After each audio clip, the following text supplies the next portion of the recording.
मैदानात, लोकशाहीच्या सन्मानात आम्ही उतरलो मैदानात, लोकशाहीच्या सन्मानात आम्ही उतरलो मैदानात, लोकशाहीच्या सन्मानात आम्ही उतरलो मैदानात, संविधानाच्या सन्मानात आम्ही उतरलो मैदानात, संविधानाच्या सन्मानात आम्ही उतरलो मैदानात, संविधानाच्या सन्मानात आम्ही उतरलो मैदानात। ईवीएम हटाओ, देश बचाओ, ईवीएम हटाओ, देश बचाओ, ईवीएम हटाओ, देश बचाओ, ईवीएम हटाओ, ईवीएम हटाओ, देश बचाओ। या गोप्याचं करायचं काय? खाली डोकं वर पाय, या सध्याचं करायचं काय? खाली डोकं वर पाय।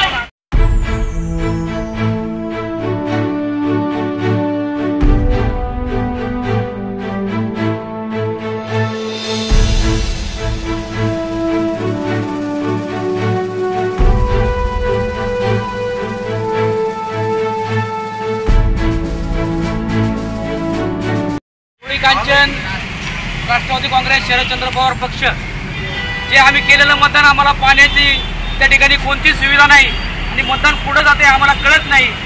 प्रगत देशात या ठिकाणी अमेरिका असेल, ब्रिटन असेल, या ठिकाणी सुद्धा बॅलेट पेपरवर निवडणुका होतात आणि या ठिकाणी हा 8 तास कशासाठी?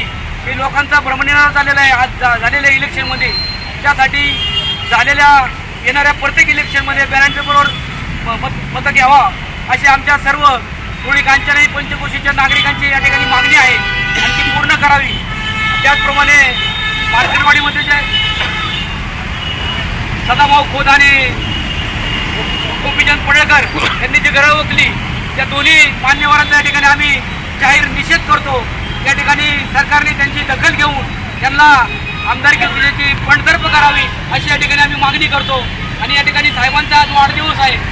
या देशाचे नेते आणि देशाला जे सर्व विकासामध्ये जे आघाडी करण्याचं काम पवार साहेबांनी केलं, महाराष्ट्राचा सह्याद्री ज्याचा या महाराष्ट्रामध्ये उल्लेख केला जातो, अशा साहेबांच्या वाढदिवसानिमित्त धुळे कांचन शहरच्या वतीने आपल्या सर्वांच्या वतीने साहेबांना या ठिकाणी अभिषेक चिंतन व्यक्त करतो आणि या ठिकाणी थांबतो।